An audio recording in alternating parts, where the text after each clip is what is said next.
ഇന്നത്തേതൊരു യാത്രാവിശേഷമായല്ലോ. കുവൈറ്റിലേക്കാണ് കേട്ടോ യാത്ര. അപ്പോൾ നമ്മൾ ഫ്ലൈറ്റിൽ കയറാൻ വേണ്ടിയിട്ടാണ് ഈ പോകുന്നത്. എയർപോർട്ടിൻ്റെ അകത്തുള്ള ചെറിയൊരു ദൃശ്യമാണ് ഇത്. എയർ ഇന്ത്യ എക്സ്പ്രസിൻ്റെ ഫ്ലൈറ്റ് അവിടെ നിർത്തിയിട്ടിരിക്കുകയാണ്. ഇതല്ല കേട്ടോ, ഇതാണ് ഞങ്ങൾ കയറാൻ പോകുന്ന ഫ്ലൈറ്റ്. അപ്പോൾ അവിടം വരെ നമ്മൾ നടന്നിട്ട് വേണം പോവാൻ. ആ ഫ്ലൈറ്റിലേക്കാണ് ഇപ്പോൾ നമ്മൾ കയറേണ്ടത്. അപ്പോൾ നമ്മൾ ബോർഡിംഗ് പാസ്സൊക്കെ കിട്ടിയതിന് ശേഷം ചെക്കിംഗ് ഒക്കെ കഴിഞ്ഞതിന് ശേഷം നമ്മൾ ഇതേപോലെ നടന്നിട്ട് നമ്മളിപ്പോൾ ഫ്ലൈറ്റിൻ്റെ അകത്തേക്ക് കയറാൻ പോകുന്നു. അപ്പോൾ നമ്മൾ ഇവിടുന്ന് ബോർഡിംഗ് പാസ് ചെക്ക് ചെയ്യും. ആഫ്റ്റർ ദാറ്റ് നമ്മൾ അതിൻ്റെ അകത്തേക്ക് കടത്തി വിടുന്നുണ്ട്. പിന്നെ നമ്മൾ സീറ്റിലൊക്കെ ഇരുന്ന് നമ്മുടെ ലഗേജൊക്കെ അതിൻ്റെ ടോപ്പിലുള്ള ആ ഒരു കബോർഡിലേക്ക് എടുത്ത് വെച്ചതിന് ശേഷം നമ്മൾ സീറ്റിലൊക്കെ ഇരുന്ന് ബെൽറ്റൊക്കെ സെറ്റ് ചെയ്ത് അവർ പറയുന്ന ഇൻസ്ട്രക്ഷൻസ് ഒക്കെ കേട്ടോണ്ട് ഇങ്ങനെ ഇരുന്നു.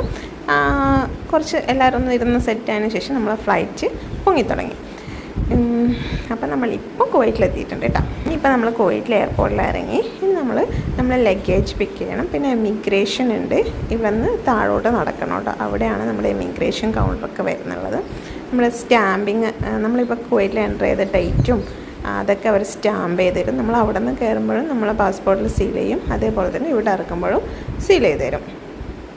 അങ്ങനെ നമ്മൾ എമിഗ്രേഷനൊക്കെ കഴിഞ്ഞ് പിന്നെ നമ്മൾ ലഗേജ് കളക്ട് ചെയ്യാൻ പോകണം.